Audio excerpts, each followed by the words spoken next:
हमारे चैनल को सब्सक्राइब करने के लिए सब्सक्राइब के इस रेड बटन को ऐसे दबाएं, फिर हमारी नई वीडियोस के लिए इस बेल आइकन को ऑन कर लें। वेलकम दोस्तों, बालाजी ऑनलाइन क्लासेस आपका स्वागत करता है। तो दोस्तों, आज का जो हमारा टॉपिक है वो है शिक्षा मनोविज्ञान, चूँकि DSSB के काफ़ी सारी वैकेंसियाँ, RPSC में भी काफ़ी सारी वैकेंसियाँ निकली है विभिन्न बोर्डों में, तो उसमें साइकोलॉजी को अहम तौर से आजकल डाला जाने लगा है। तो इसलिए हमने आपके लिए स्पेशल MCQ टाइप ये वीडियो बनाई है। और वैसे हमारा जो कोर्स है साइकोलॉजी का वो चल रहा है। पहले चैप्टर के 3 जो वीडियोज़ हैं वो हम पब्लिश कर चुके हैं, चौथा भी वीडियो हम जल्दी पब्लिश करेंगे, बना रहे हैं। आप प्लेलिस्ट में जाकर आप हमारे बाकी हरियाणा GK या इंडिया GK के लिए आप हमारी वीडियोस देख सकते हो। तो दोस्तों, लीजिए शुरुआत करते हैं हमारे पहले क्वेश्चन से। आज का हमारा पहला क्वेश्चन है कि लैटिन शब्द साइको का अर्थ है। लैटिन शब्द साइको का अर्थ है, पहला ऑप्शन मन, दूसरा चेतना, तीसरा व्यवहार, चौथा आत्मा। तो लैटिन शब्द साइको का अर्थ है आत्मा। किससे लिया गया है? लैटिन शब्द से लिया गया है साइको, जिसका अर्थ क्या है? आत्मा है। तो करेक्ट आप चूज क्या करोगे? आत्मा। नेक्स्ट क्वेश्चन की तरफ हम मूव करते हैं कि वर्तमान समय में मनोविज्ञान क्या है? व्यवहार का विज्ञान, चेतना का विज्ञान, मन का विज्ञान, आत्मा का विज्ञान। तो वर्तमान समय में मनोविज्ञान व्यवहार का विज्ञान है। ठीक है, क्योंकि मन बाकी इसको हम एक्सप्लेन कर चुके हैं। आप हमारी जो वीडियोज़ है उसमें ऊपर जाके देख सकते हो, या मैं यहाँ पे लेफ़्ट कॉर्नर में आपको लिंक भी दे दूँगा, आप डिटेल में जानना चाहते हो तो। नेक्स्ट, शिक्षा मनोविज्ञान नहीं है। क्या नहीं है? अनुपयुक्त विज्ञान बिल्कुल है, ये अनुपयुक्त विज्ञान है। प्रयुक्त जो होता है हर जगह यूज होता है। व्यवहार का विज्ञान है, ये भी सही बात है। सामाजिक है। आदर्श मूलक, तो ये आदर्श मूलक नहीं है।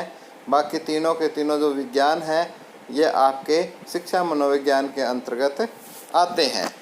ये काफ़ी इम्पोर्टेंट है। कुछ बच्चे अनुप्रयुक्त विज्ञान पे या सामाजिक विज्ञान पे टिक करके आते हैं, तो इसका आंसर होगा आदर्श मूलक विज्ञान। शिक्षा मनोविज्ञान नहीं है, बाकी तीनों हैं। आप अच्छे तरीके से इसको याद कर लें। नेक्स्ट क्वेश्चन, शिक्षा मनोविज्ञान का केंद्र है बालक, शिक्षण, शिक्षण विधि, पाठ्यक्रम। तो इसका आंसर है बालक। इसमें भी काफ़ी जो बच्चे हैं, न्यू कमर्स हैं, वो गलतियां करके आते हैं, शिक्षक लिख के आते हैं।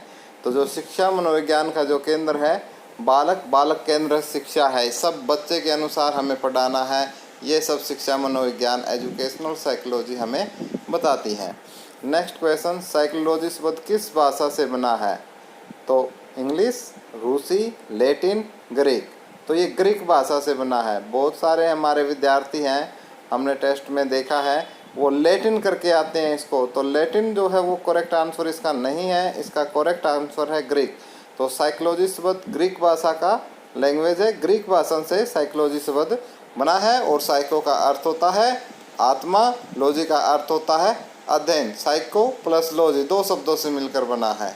हम इसको भी इससे पहले चैप्टर में करवा चुके हैं, आप वहाँ जाके वीडियो डिटेल के लिए देख सकते हैं। अब उन्हीं का हम MCQ बना के पेश कर रहे हैं आपके सामने। मनोविज्ञान व्यवहार का शुद्ध विज्ञान है, ये कथन किसका था? तो वुडवर्थ का, स्किनर का, वाटसन का, वुंट का। तो मनोविज्ञान व्यवहार का शुद्ध विज्ञान है, ये कहा था वाटसन महोदय ने। नेक्स्ट क्वेश्चन हमारा 7वां, 18वीं शताब्दी में मनोविज्ञान क्या था?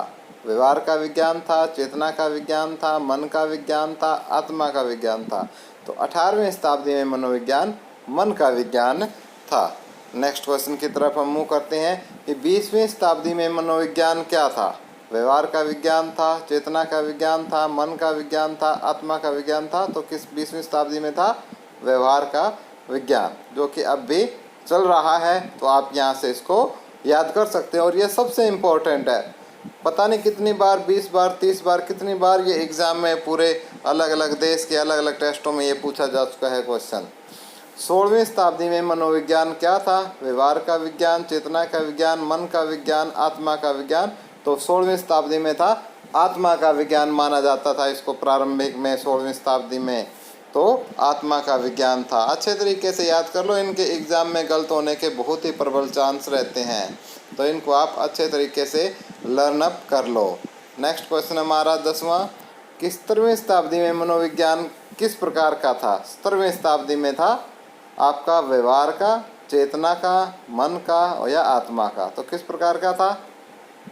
मन का विज्ञान था। देखिए 20वीं शताब्दी में था आपका ये व्यवहार का विज्ञान, 17वीं शताब्दी में था मन का विज्ञान, 16वीं शताब्दी में था आत्मा का विज्ञान और आपका 18वीं शताब्दी में था मन का विज्ञान। ठीक है, आपका मैं एक बार से रिपीट करवा देता हूँ। 16वीं शताब्दी आत्मा, पहले आत्मा जन्मी इसकी, फिर इसकी जो है मन में विचार आए, उसके बाद जो आए थे इसके 18वीं शताब्दी में मन का विज्ञान, और उसके बाद जो क्वेश्चन है आपका 20वीं शताब्दी में व्यवहार का विज्ञान। तो इस प्रकार आप इसको याद रख सकते हैं। 21वीं शताब्दी में मनोविज्ञान, जो बिल्कुल 20वीं और 21वीं शताब्दी में व्यवहार का विज्ञान। मनोविज्ञान का वंजर काल किस शताब्दी को कहा जाता है? तो मनोविज्ञान का वंजर काल 18वीं शताब्दी को कहा जाता है। मनोविज्ञान का वंजर काल किस शताब्दी को कहा जाता है? 18वीं शताब्दी को मनोविज्ञान का वंजर काल कहा जाता है। नेक्स्ट क्वेश्चन है हमारा मनोविज्ञान की जननी किसे कहते हैं? समाजशास्त्र, अर्थशास्त्र, दर्शन शास्त्र, राजनीति शास्त्र? तो मनोविज्ञान की जननी हम दर्शन शास्त्र को कहते हैं। मनोविज्ञान की जननी किसे कहते हैं?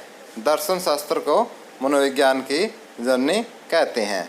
नेक्स्ट क्वेश्चन, मनोविज्ञान शब्द का जनक था? अरस्तु, रूसो, रुडोल्फ गोयलकर, विलियम वुंड्स? तो मनोविज्ञान शब्द के जनकर रुडोल्फ महोदय थे। तो रुडोल्फ ने मनोविज्ञान शब्द का जनक के रूप में भी जाना जाता है। नेक्स्ट क्वेश्चन हमारा 15वां, मनोविज्ञान का जनक अरस्तु थे।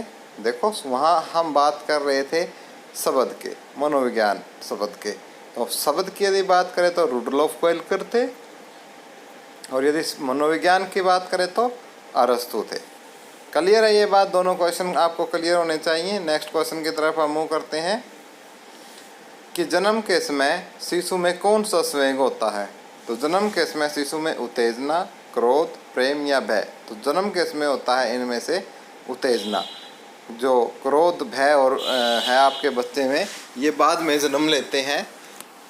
तो जो जन्म के समय सिर्फ उत्तेजना होती है बच्चे के अंदर, क्रोध, प्रेम, भय इन सब के बारे में उसे कोई नॉलेज नहीं होती।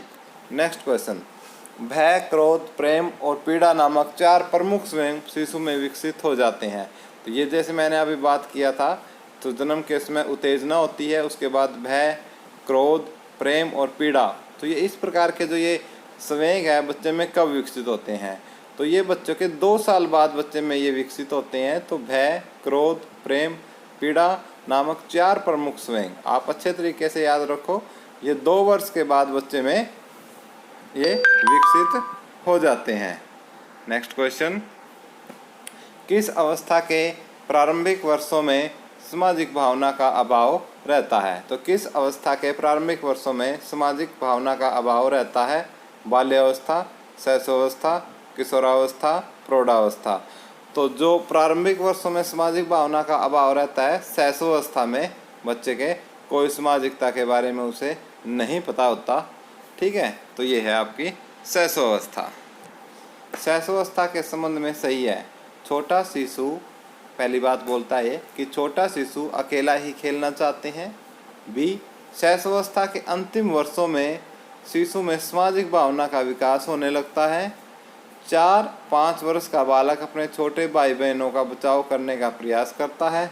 उपरोक्त सभी, तो बिल्कुल जो शैशवावस्था है 0 से 5 साल की, तो उसके बारे में ये सभी के सभी तीनों कथन बिल्कुल सत्य हैं कि जो छोटा शिशु होता है वो अकेला खेलना पसंद करता है, उसे किसी दूसरे व्यक्ति की ज़रूरत नहीं होती, वो अपने बेड पे लेटा हुआ या नीचे बैठा हुआ अपने आप में मगन रहता है और उसे किसी दूसरे अन्य व्यक्ति की ज़रूरत नहीं होती। दूसरी बात, कि अंतिम वर्षों में सामाजिक भावना का विकास होने लगता है। जैसे ही अंतिम वर्ष होते हैं शैशवावस्था के, तो बच्चे क्या है कि अपने जो उम्र के जो दूसरे बच्चे हैं, अन्य बच्चों के साथ घुलने मिलने लगता है और इस प्रकार से उसमें सामाजिकता का विकास होने लगता है और वे आपस में बैठकर खेलते हैं, बाहर गलियों में खेलने लगते हैं। तो इस प्रकार से क्या है, सामाजिकता धीरे धीरे इस प्रकार से उनमें विकसित होने लगती है। और 4-5 वर्ष का जो बालक है वो अपने जैसे छोटे भाई बहन हैं उनको पहचानने लगता है, और यदि उनको कुछ कोई बोलता है दूसरा अन्य बच्चा, तो वो उसकी क्या है, उसका बचाव भी करता है, उसके पक्ष में भी आने लगता है। तो ये सभी बातें शैशवावस्था के संबंध में बिल्कुल सत्य हैं। नेक्स्ट क्वेश्चन, फ्रायड ने लड़कों के मातृ प्रेम भावना को नाम दिया है ओपीडियस भावना ग्रंथि, इलेक्ट्रा भावना ग्रंथि, थायराइड भावना ग्रंथि, सामाजिक भावना ग्रंथि। तो फ्रायड ने लड़कों के मातृ प्रेम भाव को ओडिपस भावना ग्रंथि के नाम से नाम दिया है। तो क्या बोला है, लड़कों की मातृ प्रेम भावना को ओडिपस भावना ग्रंथि, ओडिपस भावना ग्रंथि माना है। नेक्स्ट क्वेश्चन, फ्रायड ने लड़की के पितृ प्रेम भावना को क्या नाम दिया है, सामाजिक भावना ग्रंथि, सद्भावना ग्रंथि, इलेक्ट्रा भावना ग्रंथि, ओडिपस भावना ग्रंथि। तो उसको बोला है इलेक्ट्रा भावना ग्रंथि। क्या बोलते हैं उसको, लड़की के केस में इलेक्ट्रा, लड़के के केस में ओडिपस बोला है फ्रॉड महोदय ने। काफ़ी इंपॉर्टेंट क्वेश्चंस हैं। तो दोस्तों ये जो वीडियो है आप बालाजी ऑनलाइन क्लासेस के सौजन्य से देख रहे हो। तो दोस्तों यदि आपको हमारी ये वीडियोज़ पसंद आ रही है तो प्लीज़ प्लीज़ प्लीज़ हमारी वीडियो को लाइक के बटन को दबाना बिल्कुल न भूलें, और यदि संभव हो सके तो आप यदि कुछ इसमें अपना प्रेम हमारे प्रति दिखाना चाहते हैं तो वो चैनल को सब्सक्राइब करके आप अपना प्रेम हमारे प्रति दिखा सकते हैं, अफेक्शन शो कर सकते हैं। और यदि आपको हमारी बहुत ही ज़्यादा वीडियो अच्छी लगी तो वीडियो के जो शेयर बटन है उसको आप फेसबुक पे और व्हाट्सएप पे शेयर करके आप हमारा मिशन जो टेट सी टेट DSSB है उसमें आप हमारी सहायता कर सकते हैं। तो हो सकता है ये किसी ऐसे गरीब बच्चे के पास या किसी ज़रूरतमंद के पास ये वीडियो पहुंच जाए जो कि बहुत भारी भरकम पैसे कोचिंग की दे के कोचिंग नहीं ले सकते हो, स्टडी मटेरियल प्रोवाइड ना हो, उसको हो सकता है। तो आप शेयर करना न भूलें। किस अवस्था में नैतिक भावना का अभाव रहता है, बाल्यावस्था, शैशवावस्था, किशोरावस्था, उपरोक्त सभी। तो किस अवस्था में नैतिक भावना, तो नैतिक भावना नहीं होती शैशवावस्था में। अब कुछ बच्चे क्या होते हैं, उपरोक्त सभी उनको दिखा नहीं, पता नहीं उनको तो क्या दिख गया, मानो साक्षात जो है लक्ष्मी माता ही दी गई हो, तो उपरोक्त सभी पे टिक करके आते हैं। तो ऐसा नहीं है इस क्वेश्चन में। तो नैतिक जो भावना है वो शैशवावस्था में विकसित होती है, ठीक है, बाल्यावस्था में, किशोरावस्था में नहीं होती। नैतिक भावना विकसित होती है शैशवावस्था में। तो उपरोक्त सभी पे आंख मीच के टिक नहीं करना है। वैलेंटाइन ने किस काल को सीखने का आदर्श काल कहा है, बाल्यावस्था, शैशवावस्था, किशोरावस्था, प्रौढ़ावस्था। तो वैलेंटाइन महोदय ने सीखने का जो आदर्श काल है वो शैशवावस्था को कहा है, क्योंकि उनके अनुसार बच्चे का दिमाग क्या है, बिल्कुल फ्रेश होता है और उसमें कुछ ना कुछ सीखने की कुछ इच्छा रहती है। तो ये उसने सबसे आदर्श काल उनके अनुसार शैशवावस्था है, वैलेंटाइन महोदय के अनुसार शैशवावस्था। प्रारंभिक विद्यालय आयु किस अवस्था को कहा जाता है, शैशवावस्था, बाल्यावस्था, किशोरावस्था, प्रौढ़ावस्था। तो बाल्य अवस्था को प्रारंभिक विद्यालय आयु कहा जाता है। प्रारंभिक विद्यालय आयु किसको कहा जाता है, बाल्य अवस्था को प्रारंभिक विद्यालय आयु के नाम से जाना जाता है। नेक्स्ट क्वेश्चन, स्फूर्ति अवस्था कहा जाता है। स्फूर्ति अवस्था किसे कहा जाता है, शैशवावस्था को, किशोरावस्था को, बाल्यावस्था को, प्रौढ़ावस्था को। तो स्फूर्ति अवस्था बाल्यावस्था को कहा जाता है। स्फूर्ति अवस्था किसे कहा जाता है, बाल्य अवस्था को स्फूर्ति अवस्था कहा जाता है। नेक्स्ट क्वेश्चन, गंदी अवस्था कहा जाता है। गंदी अवस्था किसे कहा जाता है, शैशवावस्था को, किशोरावस्था को, बाल्यावस्था को, प्रौढ़ावस्था को। तो गंदी अवस्था कहा जाता है बाल्यावस्था को गंदी अवस्था कहा जाता है? गंदी अवस्था किसे कौन सी अवस्था को कहा जाता है? बाल्य अवस्था को गंदी अवस्था कहा जाता है। नेक्स्ट क्वेश्चन हमारा 27वां कि आप ध्यान से देखना, इनमें काफ़ी बार गलती होने के चांस रहते हैं कि एक कक्षा में अध्यापक बच्चों को पढ़ा रहे हैं कि देखो बच्चों, इस अवस्था में विकास की गति मंद हो जाती है, विकास की स्थिरता बालक की मानसिक तथा शारीरिक शक्तियों को दृढ़ता प्रदान करती है, उसकी चंचलता कम होने लगती है तथा वह वयस्कों के समान व्यवहार करना चाहता है। यहाँ अध्यापक बच्चों को किस अवस्था के बारे में बता रहा है? शैशवावस्था, बाल्यावस्था, किशोरावस्था, प्रौढ़ावस्था। तो ये है बाल्यावस्था के ये विशेषताएं हैं। सारी क्या विशेषताएं हैं कि विकास की गति मंद हो जाती है, विकास की स्थिरता बालक की मानसिक और शारीरिक शक्तियों को दृढ़ता प्रदान करती है, उनकी चंचलता कम होने लगती है और वह वयस्कों के समान व्यवहार करने लग जाता है। तो ये बाल्यावस्था के बारे में बताया गया है। नेक्स्ट, किस मनोवैज्ञानिक ने बाल्यावस्था को मिथ्या परिपक्वता कहा है? ये बहुत ही इम्पोर्टेंट है, कई बार क्वेश्चन आ चुका है कि किस मनोवैज्ञानिक ने बाल्य अवस्था को मिथ्या परिपक्वता का काल कहा है? रोस, स्पीयरमैन, बीने, टर्मन। तो मिथ्या परिपक्वता कहा है रोस ने। मिथ्या परिपक्वता किसने कहा है? रोस महोदय ने बाल्य अवस्था को किस प्रकार की अवस्था कहा है? रोस ने मिथ्या परिपक्वता। नेक्स्ट क्वेश्चन कि बाल्य अवस्था के संबंध में सही है।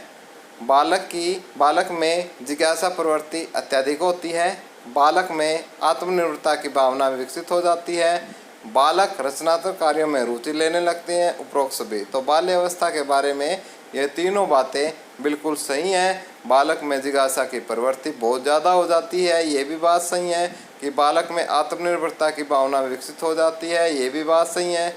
बालक रचनात्मक कार्यों में भी रुचि लेने लगते हैं। तो उपरोक्त सभी बातें बाल्य अवस्था के बारे में सही हैं। उसके बाद कौन सा सही है? इनमें से बताना है कि शैशवावस्था में शिशु अंतर्मुखी होता है, बाल्यावस्था में बालक बहिर्मुखी होने लगता है, बाल्यावस्था में सामूहिक प्रवृत्ति की प्रबलता होती है, उपरोक्त सभी। तो उपरोक्त सभी बातें हैं वो बिल्कुल सत्य है, क्योंकि शैशवावस्था में बच्चे को क्या है, किसी की कोई ज़रूरत नहीं होती, वो अपने आप में मगन रहता है, अपने आप खेलता रहता है।